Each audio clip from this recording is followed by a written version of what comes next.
Hey folks, and welcome to Typology, the show in which we explore the mystery of the human personality through the lens of the Enneagram. I'm Anthony Skinner, producer of the show, and we hope you have had a happy holidays, a Merry Christmas, a fantastic New Year's Eve celebration, and you are ready to kick off 2020 with another episode of Typology. Hey, we've got some exciting news for you. Typology is hosting its first ever live podcast at the Balboa Theater in San Diego on March 21st, 2020. We've got some very special guests for this event and some exciting surprises, music. It's going to be a really fun event. So make sure you go on over to typologypodcast.com and get your tickets now. That's TYPOLOGY podcast.com. Hey, we have an Enneagram Six today. Betsy Miller lives in Tennessee here. She's a good friend of ours. She is the director of finance over at Storybrand with Don Miller, and she also serves as chairman of the board of directors for Rescue Freedom International, an organization that is a leading force in the rescue and restoration of survivors of human trafficking. So we're super excited, thrilled, and honored to have her on the show today. Also, remember, you can follow us on social media at Typology Podcast on Instagram, Twitter, and Facebook, and you can follow Ian at Ian Morgan Cron on Instagram, Twitter, and Facebook. That's it for me, Anthony Skinner, and without any further ado, let's get on with it. And now, here is the host of our show, Ian Cron.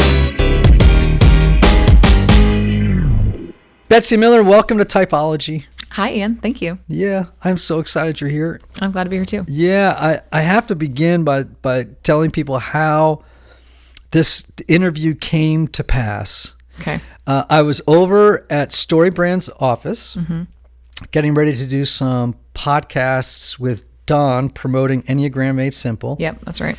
And I came outside to meet somebody, and you were in your car. I forgot about this. I thought this was leading up to my fabulous house slippers that I have. And I was supposed to meet somebody outside, so I walked out. You were in your car. Yep. And you rolled down the window, and you said to me, Ian, I just happened to notice that your car is parked across the street on the side of the road, and there's construction work being done over there, and I'm worried that one of these dump trucks coming up and down the road is going to hit your car. Yeah, I was pretty tormented about it. I sat there for a while trying to decide, do I run up there and catch them before they start doing their work? I said, I remembered at that point, I went, Betsy, you're a 6. Yeah. Because as a 4, I wouldn't have even seen the car. I tried to talk myself out of it. I was like, it's going to be fine. It's going to be fine. And then I knew if something actually happens to his car, I will know. I saw it. I thought about it. But here's the cool thing. Yeah. If I didn't have a 6 in my universe at that particular moment, it's likely or possible that my car might have been hit by a construction truck. Very likely. Those guys are all over the street over there. Wow. Well, so I know from conversations with Don that the Enneagram has played largely. It's played an important role in your relationship and your lives individually. So, could you maybe just share a little bit about how you learned about the Enneagram, but even more about how you woven it into your life and your development? Yep, definitely. So I learned about the Enneagram a long time ago. Some friends went through it when I was just out of college. So I had like a rough terminology for it. And then when Don and I got married, Don was much more well-versed in it. He'd read a lot about it. And he started telling me, the things that you're saying and the things that you're doing, you sound like a 6. You should read about this, see what you think. So the more I read into it, the more it did sound like me. And then the combination of knowing a little bit more about myself and understanding how Don operates and what his Enneagram number is, it allowed us to kind of figure out a way to not need the other person to be more like us, but to let them be who they really are. And I think Don probably did the best job of that right off the bat, because I tend to be more aware of things like somebody's car getting hit on the street, or is our house door locked, or things along those lines, which is not his natural MO. And he would tell you that his house doors were unlocked 100% of the time. And he's a 3. And he's a 3, yeah. Right. Yeah. So when he was in Portland, he never locked his door. But I couldn't fathom that. I'm like, why would we not lock our front door?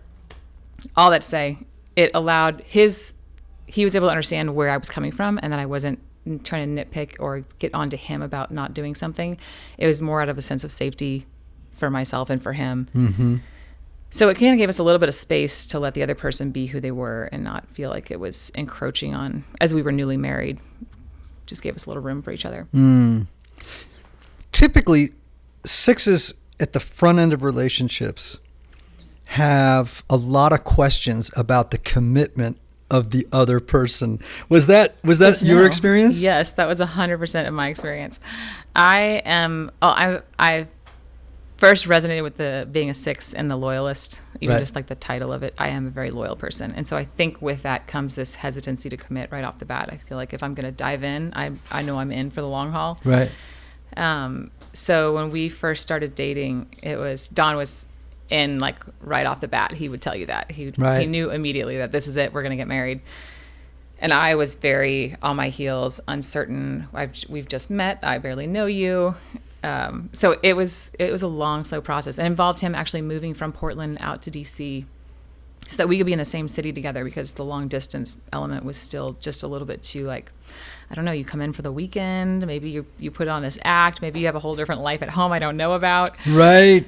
So he moved to DC and kind of gave a little more chance for me to get to know him. But I mean, even after a year, I just was nervous. Like, or is this going to be a crazy idea? Right.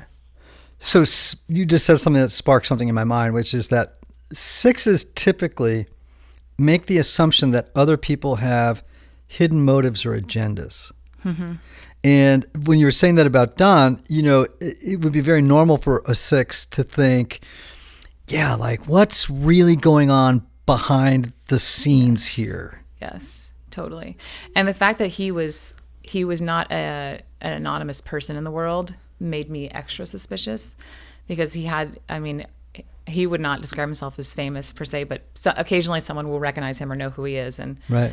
And that made me even more nervous. Why? I just thought, if people are going to make allowances for you because you're someone that they know and they think is special, it can very quickly feed an ego. Right. And I just thought, like, there's a good chance that this has happened to him for the last 10 years, where he feels like he's special. He gets to slip through where normal people would have to stick around and make chit chat right. I think I just wanted to be sure that who you're presenting to me is who you really are, and that you don't feel like this. I don't know if that makes any sense. Does it? It makes total sense. Yeah. Because, like I said, sixes are vigilant and watching things very closely. Yeah. They want to make sure. You know what they're looking for? Certainty. Mm-hmm. Sixes want certainty. Yeah. This may sound overstated, but I think it's like they have a lust for the sure thing. Yeah. They just want to make sure. Totally. So they're looking, maybe another phrase I would use is assurance and insurance. Yes. Yeah. I definitely can feel that for sure. And I like to provide that for other people. Give them some assurance that I am who I say I am. I'm going to be authentic. But sixes generally are. Generally are authentic? Oh my gosh. Yeah, next to nines, I think sixes are the most, nines and sixes are the most, what you see is what you get people. And the other reason you might have been a little concerned about the fame or component of Don's life is sixes actually don't like the spotlight that comes with notoriety. No. Because they're like, that's exposure to possible danger. Totally. If you got a light on me, this could get dangerous. Yes, 100%. So how have you adjusted to that? Because Don's no less well known now. I mean, yeah, he loves. I think it's fair to say he likes being in the spotlight. He's good at it. He can soak up a lot of that space, and I don't mind. I'm never sure I'm using the word right. Limelight, where you're like sort of in the spotlight, but you're on the peripheral. Oh, that's nice. I do out in the halo. Yeah, exactly. In the halo. I enjoy all the fun that can kind of involve. So, going to fun events or meeting interesting people. I love all of that, and the parts about it that have been harder are the parts where somebody figures out where we live, which doesn't really happen that often, but it has happened once or twice. And you're just like, that's a little unnerving that it could be figured out where our house is. So that part has been hard. As we're building a new house right now, and the address is. I'm gonna write it on a sheet of paper. It's so and with that, it's we're building it big enough so that we can have lots of people come stay with us, because we have a lot of friends who come to town. I have a ton of family, and so they're always in and out of Nashville. But Don is like super inviting about it. Like it's when we talk about it and anybody's around, it's like, you got to come stay with us. So we're trying to figure out that line. And actually the two of us have a set aside time where we're going to figure out like, what's the criteria? Like obviously not everybody can come to our house, because that would He make me invited me nervous. to stay for months. Did he? I believe it. Yeah. 100%. Did he tell you you come write your book there? I hear him say it once a day right now, which is great, because I do love to be around people, but I don't love the stranger element that like strangers might be showing up. So are you an anxious person? I don't think I've always been an anxious person. I think I'm a little more anxious now than I was at a younger age. I don't know if that just happens with age. You know more. You have friends who have had hard experiences, so you are just aware of what could happen. I would say that I'm like a mid-level anxious person. Right. Is that a thing? Okay. So slightly nervous. And what Slightly do you nervous. like? What do you like? All right. So if sixes are worst case scenario thinkers, or they perceive threats that are real or imagined. Yes. Right. Yes. Do you have like a top 10 favorite anxiety thing that goes through your head? Yeah, 100%. I'm working really hard right now not to go through the worst case scenario, because it comes to me so quickly. A friend of mine was like, if you're going to imagine the worst case, you need to also imagine the best case. So I'm trying to figure out if that will balance me out somewhere. It almost always involves Don not coming home, like something happens, an accident. Is that what you're looking for? Yeah, worst totally. Case? Yeah. Yeah, that's for sure. When we were first married, if he was 10 minutes late coming home, if he said, I'm leaving the office, I'll see you in a few minutes, I knew how long it took to get from the office to the house. And if he was 5 to 10 minutes late, I was just like, you can't do that. You absolutely cannot do that. I need to know exactly when you're leaving the office, that I don't worry that you've gotten into a car wreck on the way home. That one will always get me. I try not to think about it too much. And then the dogs, we have 2 dogs. I mean, I took them to the groomer today, and I regularly, when I leave them at the house, anytime I leave them somewhere, I'm like, what if, I know how happy they are when I come home, and what if I didn't come home? They would be so sad. It would be horrible. I mean, you worry about something happening to something you, not the to dogs. me. Like, if it happens to me, it will upset them. So it's not even about me getting hurt as much as it is that they are going to be so devastated by this. Oh, do you worry about them getting hit by cars and stuff like that? Oh yeah, for sure. Yeah, we put them on the leash if they're going to be out near the street anytime, because I fear that for sure. Yeah. Yeah, I think about it every time I back the car up. So there's a podcast I listened to this week, and I thought about you and about this interview when I listened to it, and also a new book I'm working on. If you promise me that you'll take some time and listen to Krista Tippett's, On yes, Being, I do. the Yeah, podcast. Yeah. And it's an interview with her and the Buddhist teacher Sylvia Boorstein, who I love. I love Sylvia Boorstein. She has a great book called "That's Funny, You Don't Look Buddhist," and she's a Jew, so it's funny, that. Yep, totally. And so, she struggles with anxiety, right? Very interesting. She says the 2 most frightening words in the world is "Hello, Ma" from her children. When her children call, they go, "Hello, Ma," and she's like, "Oh my gosh, what's wrong?" It's like "Hello, Ma" is a trigger, on the phone. Yeah. And she just talks about, in her spiritual practice and where she's grown as a person, is learning this is a neurological glitch. Yeah. This is just part of the wiring, right? Yep. And she has a something that she says to herself all the time, and whenever she mentions it in public, people like attach to it, right? And she says, whenever she gets frightened, she says, "Sweetheart, you're afraid. Relax. Take a breath. Let's pay attention to what's happening. Then we'll figure out what to do." That's incredible. I love that. That's so good. really incredible. Isn't it? I'm going to need to write that down before I leave. Yeah, I'll give it to you. "Sweetheart," you got to hear her say it too, because she has, I think, a sort of a New York accent, and it's, "Sweetheart, you're afraid. Relax. Take a breath. Let's pay attention to what's happening. Then we'll figure out what to do." I love it. That's so good. Isn't that good for sixes? Yeah, because there's something going on in your body, and it's just, maybe it just needs to know that it's being listened to. Yes. And then you can take a breath. I'm always encouraging people. This is, psychology, but even in the world of the Enneagram, we talk about somatic work, right? Trying to figure out, where does this live in the body? You know what I mean? Yeah. Like when I feel shame as a 4, I know where it is in the body. And the reason it's important, like when I feel shame, it's this feeling of sort of hollowness, actually at the nape of my neck, right in the bottom. It's like a hollowness and a heaviness. And when I begin to feel it, I can actually begin to cut it off at the pass. Interesting. And effectively? Or? Yes. Yeah. I realize it's kind of envy. It's a sort of a sadness, a weightiness. Yeah. And when it comes up, I can be like, it's like a red flag. Yeah. And I can go, what's going on? And be able to not fall into the trance that follows that, or is telling me you're already in it. Yeah. Yeah. So I think anxiety is generally pretty easy to find. Yeah. Whether it's tension in the shoulders or in the neck. Do you have? I feel that. I'll feel tension in my shoulders for sure, or I can feel my like my lungs and my ribs get tense. Right. And I'll feel a tiny bit shaky, like I'm cold. I'll start to feel colder than normal. So this is awesome, because once you know that, when you begin to sense, okay, something is going on that's related to my type, right? Yeah. Usually the passion, right? So for you, it would be fear. Yeah. Right. For me, it's envy.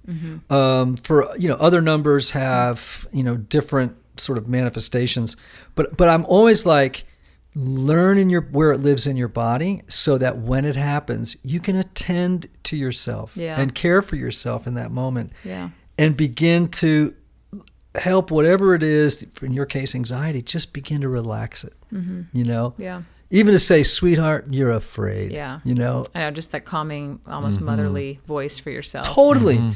And in my experience, that helps terrifically, And sometimes just say, we gotta do some somatic work, some body work. People look at you like, okay, we're going to the total woo-woo place. Like, Don. If I said to Don, right. Definitely not. Don, when you start to feel your stuff come up, where is it? He'd look at me like, I got stuff to do right now. Yeah. We're trying to accomplish things right now.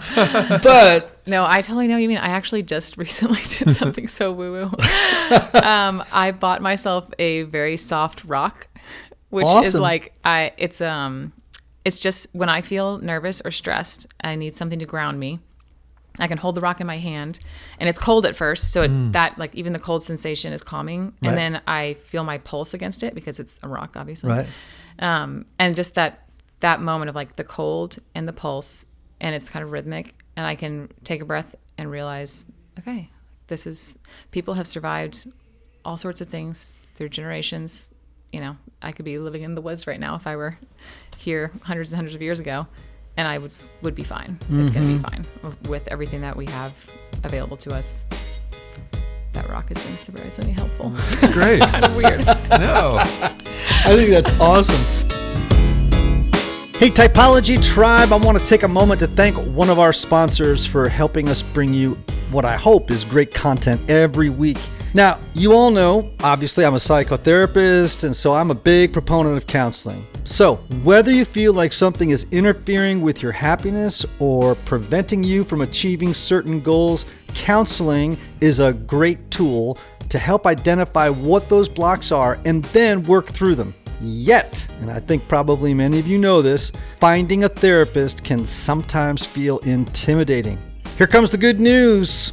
BetterHelp offers online counseling at your own time and your own pace. You can schedule secure video or phone sessions plus text and chat with your therapist when it's convenient for you. That's huge, right?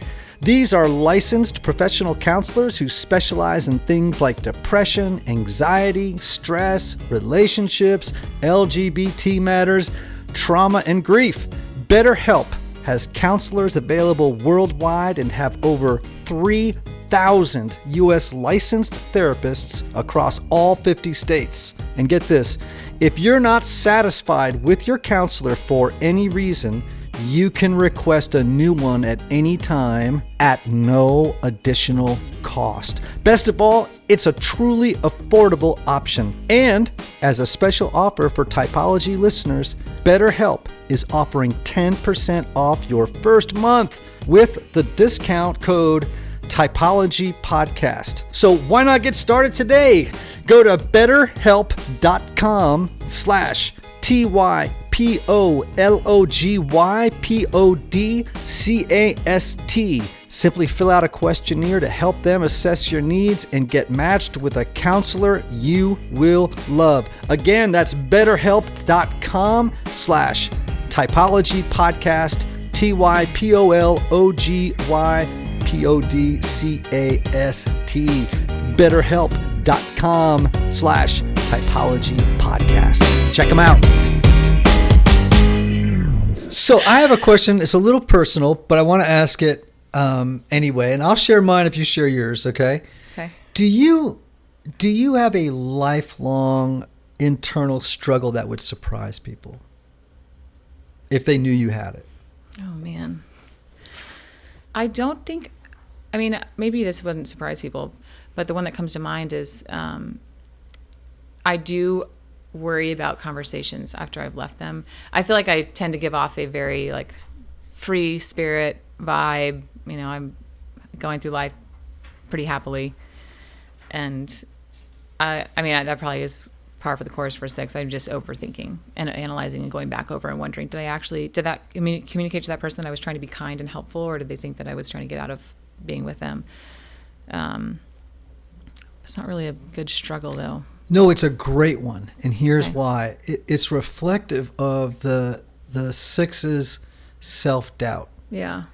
and self-questioning. Yeah. These are both major hallmark features of sixes: self-doubt, self-questioning. And I think you're not the first six who's told me that. Really? Yeah, like, do I need to go back and Yeah. kind of clarify that, or didn't I? Oh, gosh. It just drives me crazy because it's so inefficient and unhelpful because I'm not going back and also like not moving on with my life. You're like caught in this Right. circle. Right.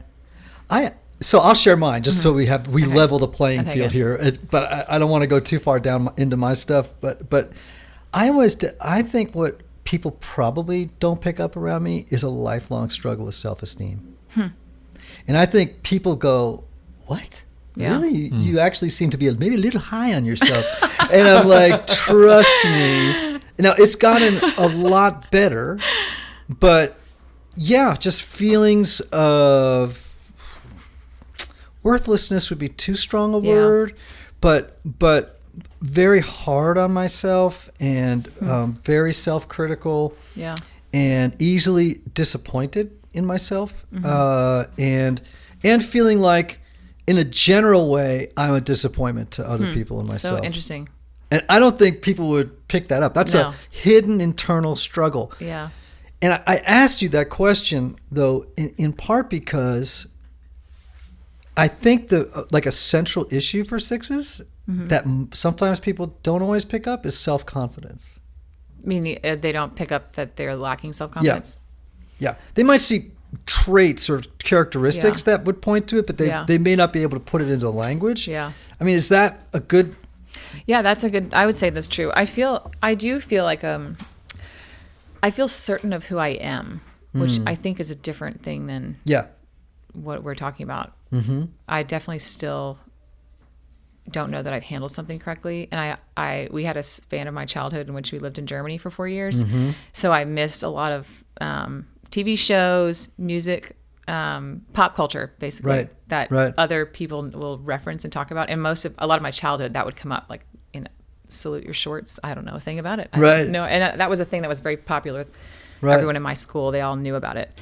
So I think that element has kind of carried through where I feel like there's something that I missed, and so I might have misunderstood the social cues, and I always just hope people believe the best. But yeah, and I think for sixes, and you'll have to tell me if this is true to your experience, but there's a lack of confidence in their own judgments and about decision making. Like, oh yeah, I love to crowdsource. I'm all about asking a bunch of people. Really? Oh yeah. If we're if and Don and I talk about this too. My theory is that I'm a leader. I just lead by consensus. We're all, I'm going to figure out what everybody's wanting to do, or I'm going to help get everybody on the same page that we all want to do the same thing. Why? Well, because then if it goes awry, I'm not the one who everybody's pointing fingers at. I don't want to be responsible at the end of the day. Yeah, and I think too, like sixes are notorious alliance builders. They are natural alliance builders, which in business can be really helpful. Yeah. Right? But strategic alliances, because when you're part of the group and you've made strategic alliances, those alliances ensure your safety. Yeah, that does make sense. Right? This is why sixes make great church members, PTA members, board members. You know what I mean? Because they're great at forming alliances, and part of that is because they're awesome people who know how to make friends. Yeah. Right? And they're loyal and they're all that stuff. The dark side of it is it's an insurance policy. Yeah. Yep. You're looking like, oh boy, you're looking like you're like. Don't tell anybody I know. So, something I was reading about as I was thinking about today's interview was someone had this line about sixes, like a sort of part of their footprint in life, is that they're just a bundle of contradictions. Or a bundle of opposites might be another way to put it. So, no matter what you say about a six, the opposite is also true. Because we see both sides. That sounds a little bit more nine-ish to me. Okay. Both sixes and nines struggle in ways that look similar, but they're sort of motivated by different things.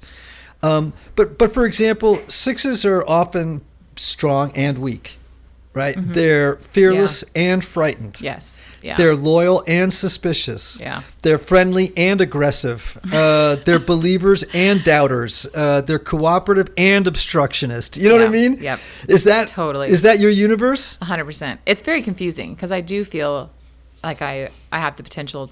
I have a lot of potential, and then the other side of it makes me doubt whether that's really there. Being fearless and also frightened, that's definitely resonates with me because I'm very confident in a new situation. I'm very curious. I like to take a bold step forward, but then I get back home and I'm like, what? Did I make a huge mistake? Well, I mean, the thing is, I think with sixes is this is indicative of their kind of way of, this goes to that two sides of the six, which is both in relationship to authority figures and belief systems. There's this kind of ambivalence, which is you both rebel against authority and submit to authority. Do you know what I mean? Yeah, and it's totally. like you kind of vacillate between these poles. And so, I would imagine it is kind of confusing, right? Unsettling. Do you have an inner committee in your head? Yes. It's slow to come out. Like I couldn't consult my inner committee right now. Right. But I will think about things from every angle, and I'll think of it from a specific person's perspective. And right. So I have a friend of mine who's a six, and he likes to say, like, when I have to make a decision, here's what the committee says in my head. I wonder what my dad would do in this situation. Yeah. Maybe I should call my dad.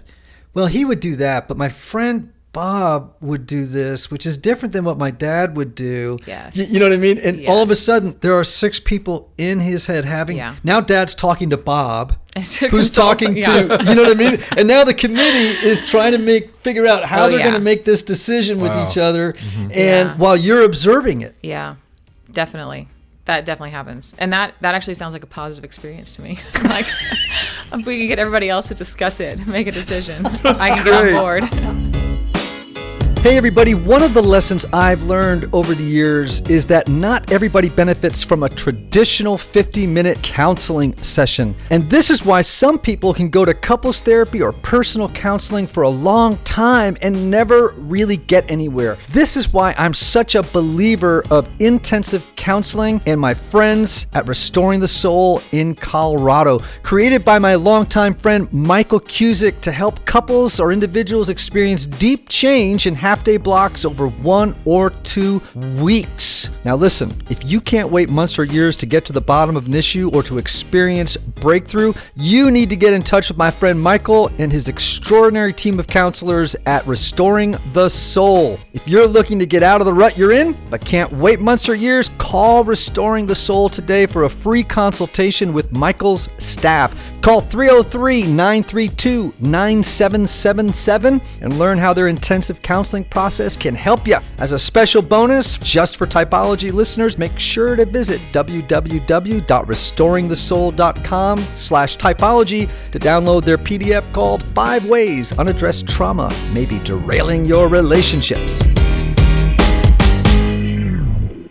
So what is it? I mean, like, why don't sixes trust themselves? I don't know. I actually, as you're saying this too, I'm like, I wonder if there's a way to get out of that and to feel more confident about it. I think part of it is just the fact that I can see a million ways it could go wrong. Right. And so then the more opinions I can get in a situation, the less likely I am to hit a landmine.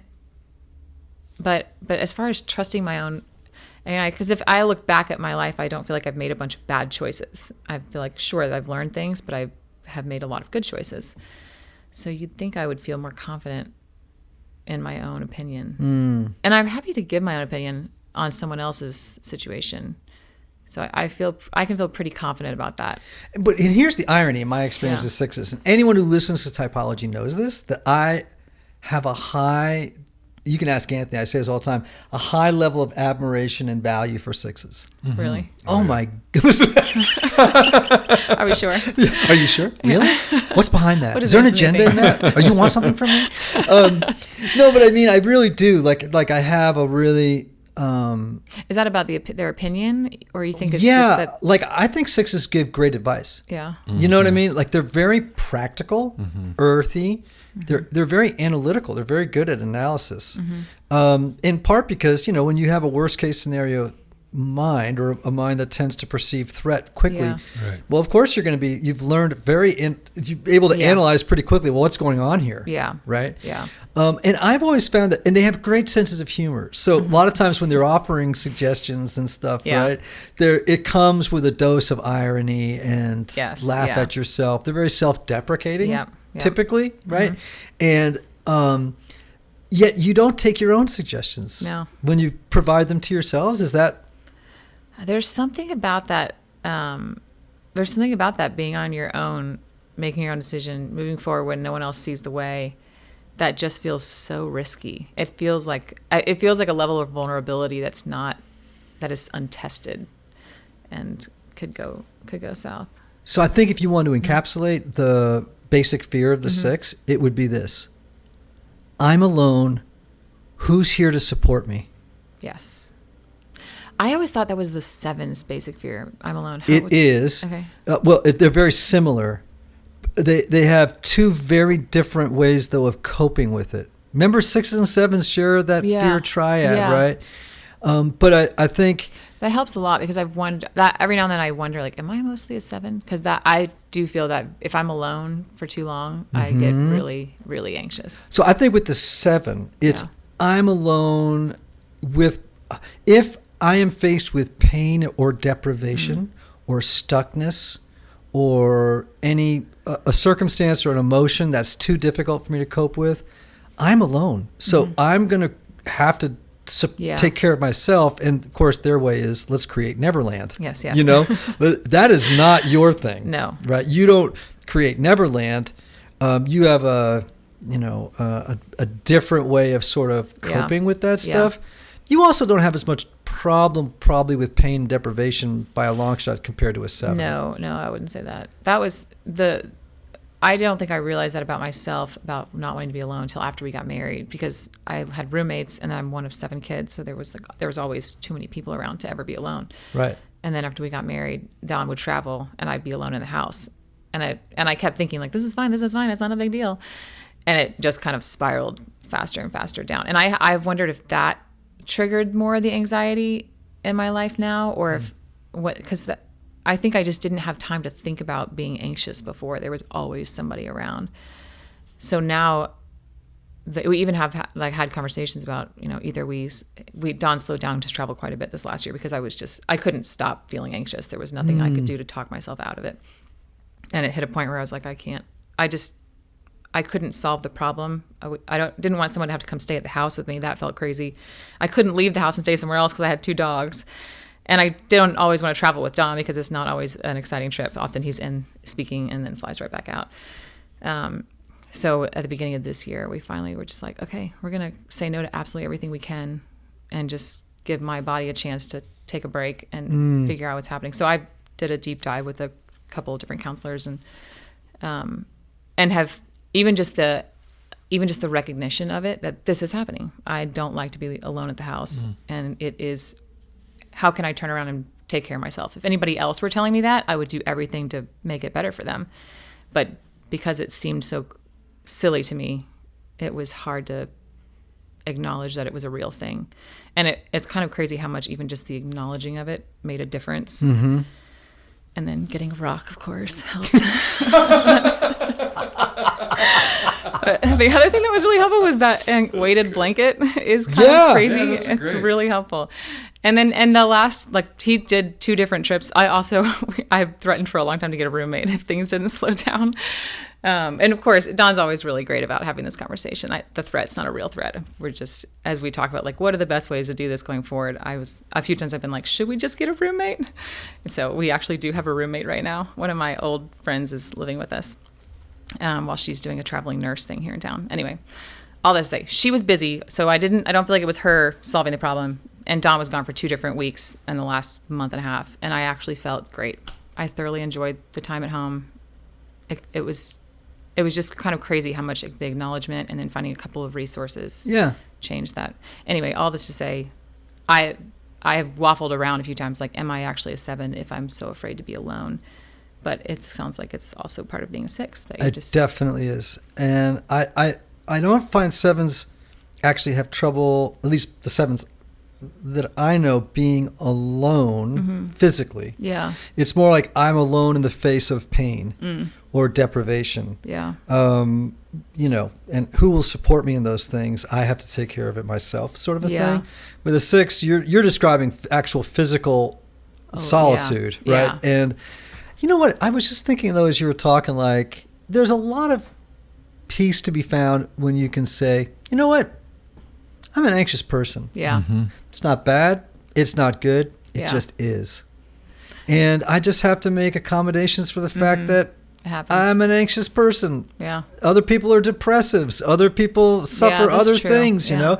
It's this is my wiring, and I have to find strategies to make it work. I've been in a recovery program for 30 years, and I have a sponsor. Mm-hmm.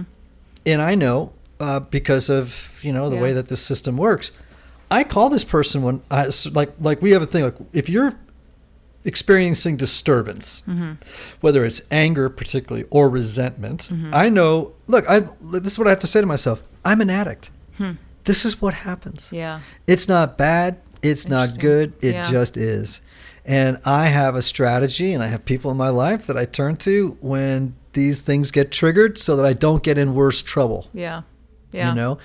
And it's I'm weak in some areas. Yeah. So what? Why don't we just acknowledge it? That's a great way to acknowledge it, actually. It really is. Even when you first started talking, I was thinking, it's so hard for me to even think about saying I'm an anxious person because it sounds like it's such a weakness to me. But it's true that we do all have. So I would never begrudge somebody else having whatever is going on, any depressiveness or addiction. So it's funny that for me to have any anxiety, to acknowledge it as an anxious problem or being an anxious person, it's really hard to do. You totally have to listen to that Sylvia Boorstein episode on being, because she's older. Mm-hmm. I'm a big, actually, I have a lot of, I deeply appreciate a lot of contemporary Western Buddhist teachers, and she's one of the best. And she's actually would describe herself, I think, as what someone that world call they're Jewish Buddhists, and they like to refer to themselves as Jubus, because that's, I know, isn't that funny? But it's I can't remember, Bujus or Jubus, I can't remember what it is, But But they bring this sort of beautiful. She brings this beautiful kind of talking about her grandmother and she has a rich Jewish faith and Buddhist faith together. And what I love about her is she talks about her anxiety in ways that are so self-compassionate. Yeah. Yeah. And not at all like wagging a finger at herself or why aren't I braver? Because I actually think That's just amazing. makes things worse. Yeah. I can tell you it definitely made things worse, but it's still so hard to think. It's so hard to think about that compassionately. Why? I don't Why think, is that hard? So I take it back. It's not hard to do it. Once you say it, I'm like, of course, I should have compassion for myself. That makes so much sense. But it's not the tactic I go to first. The first tactic is pull yourself up by your bootstraps. You're going to be fine. And I think a lot of sixes make a mistake, which is they think that the antidote to their basic fear, which is fear, is courage. Yeah. And it's not. It's faith. Faith is the antidote to fear, not courage. Because there's just never, ever going to be enough courage for the six to, they're kind of a bottom, they have a pretty deep hole in that area of their life. There's never going to be enough courage to throw in there.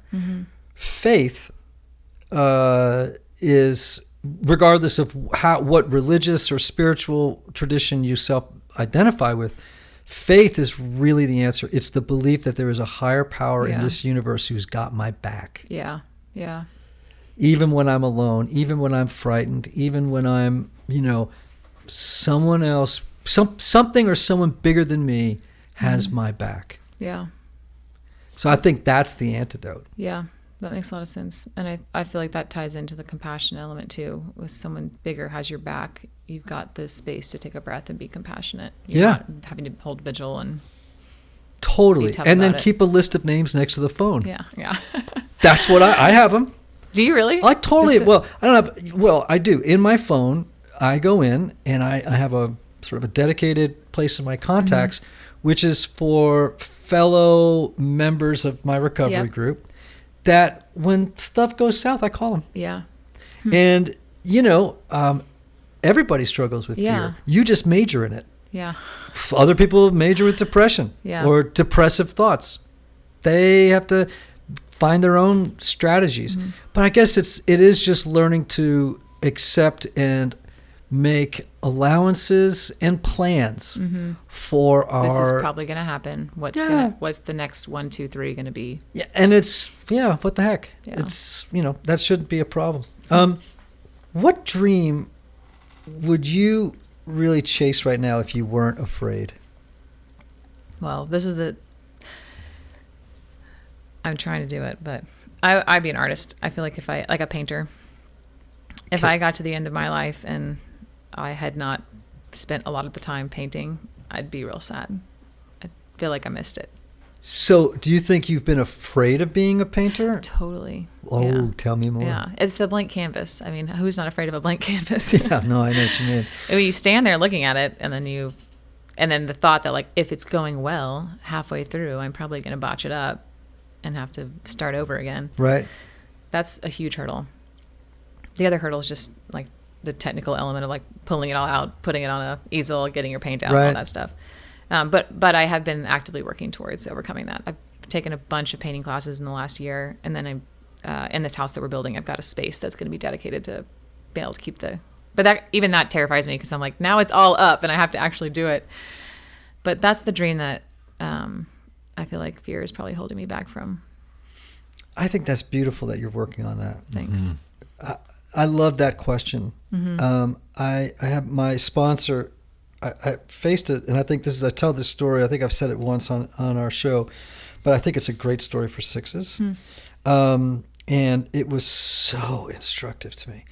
I had a business problem with someone I was working with, and I was furious with them about something. And I had begun to make a movie in my head about what was going on behind the scenes. You know what I mean? Like I was going to that crazy place. I was crazy making. And so I called my sponsor up because I was torn about how am I going to handle this? And he is so smart, this guy. He said to me, Ian, what would you do if you weren't afraid?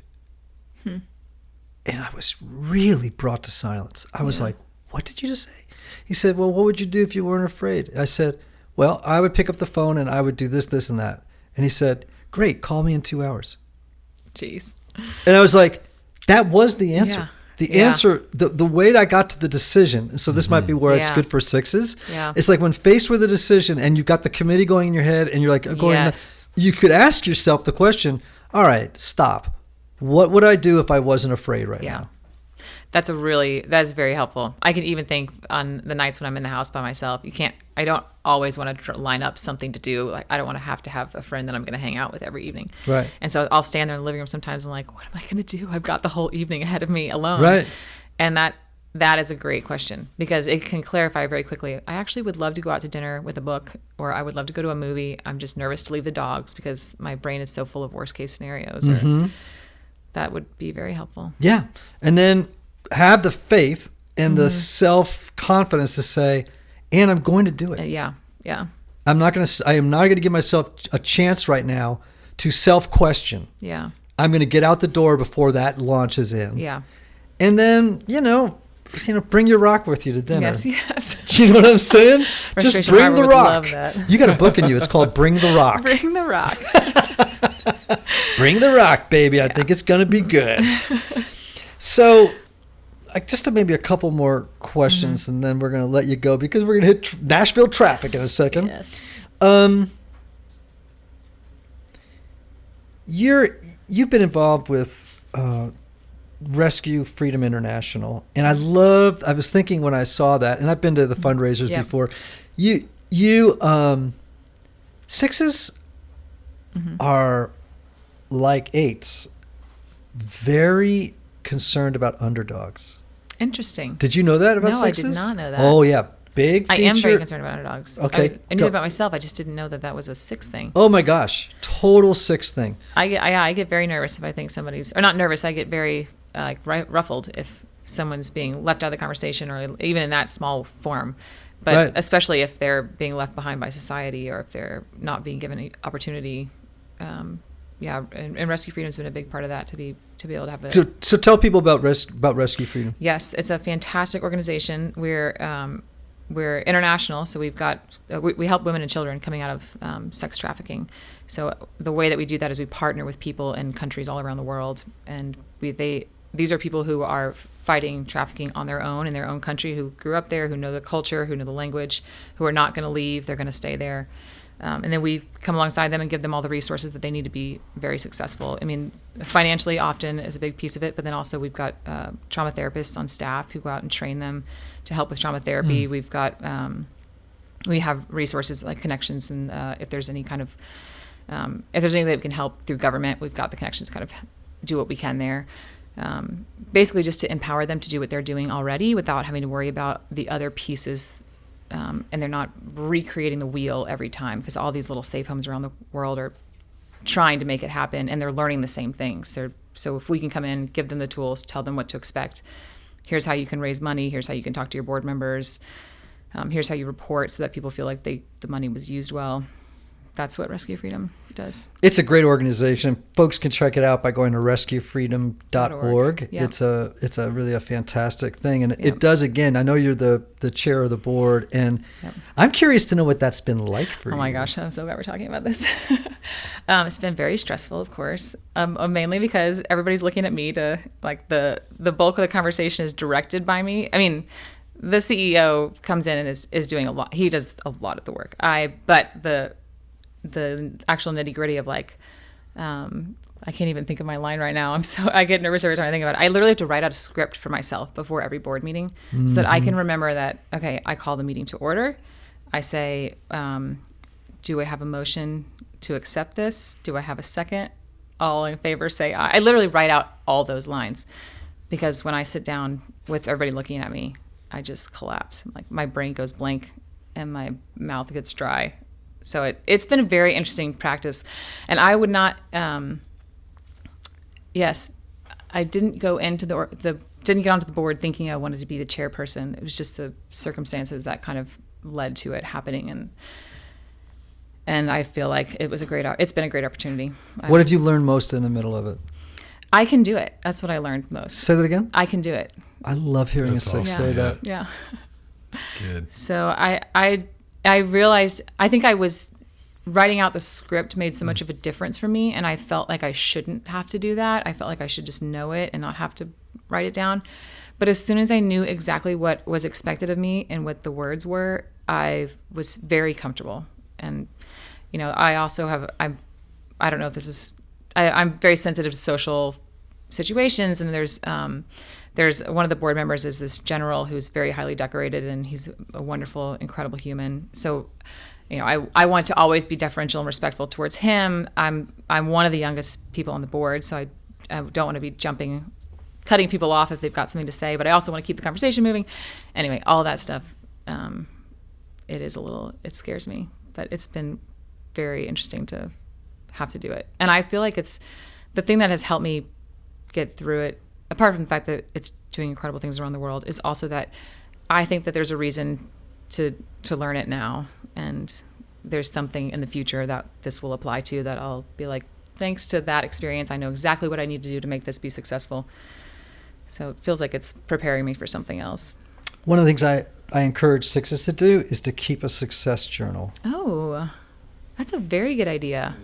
I think I need a little list of all the good ideas I've gotten. Yeah, because they forget past successes. Yeah. They very quickly forget, well, you know what, I made these decisions and this was at stake and this went fine. Or maybe it didn't go fine, but I survived when it didn't go fine. Yeah. And if they could just start to write it, and so that when they go into, sort of start to have a panic episode about something, go back and read your success journal. Yeah. Go back and read about the times that you did things fine. Yeah. And so that you can begin to kind of push back against the self-doubt and all that stuff.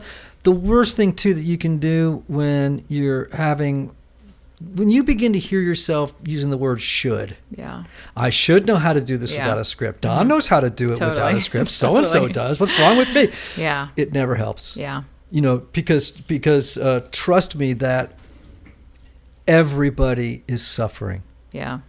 Everybody. And that's so important, I think, to know that, you know what, Betsy, within 4 miles of here, there are 1,000 people who need to write a script. Yeah. Yeah. It's not just you. Yeah. It's us. That's so true. Yeah, you were just thinking, we did our event here in Nashville, and I had to get up in front of the group and do an intro welcome thing, and I always get so stressed about that too. But the same thing, I wrote out a little script, or Jeremy definitely helped me come up with all the stats and everything, and the CEO. So I had my little script to follow. And after it was over with, I apologized to one of my friends, like, I can't believe I had to do that with the script up there with me. She was like, if you hadn't reminded me, I would not have remembered you had a piece of paper up there. It seemed like you did the whole thing on your own. So it was just funny how much that piece of it sunk into me, and the person I talked to did not notice at all. This has been a great conversation. Thank you. I've learned a lot. Do you feel good about it? I do feel good about it, I think. And you didn't have a script? No, I had no script. I had no idea what was going to happen. And you came. I survived. You showed up. I think the thing I want to leave, for me, that has been really great in this conversation was that quote from Sylvia Boorstein, not mine. And I want to say it again because I do think it's so good for every type, but particularly for sixes. Which is that, sweetheart, you're afraid. Relax. Take a breath. Let's pay attention to what's happening. Then we'll figure out what to do. So awesome.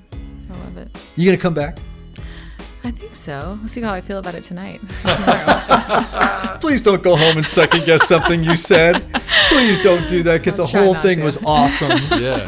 Thank you. And I'll tell you, it'd be fun to get both you and Don here. Oh yeah, that actually would be really fun. He's got such a great energy that it kind of gets me excited and energized. Well, but you coming on your own, thank you, brings its own special magic, and I hope you will come back. I want to encourage people, though, again, to go to rescuefreedom.org to check out the incredible work that you and they are doing in the world. And everybody who's listening, remember the words of the great Oscar Wilde: be yourself. Everybody else is already taken.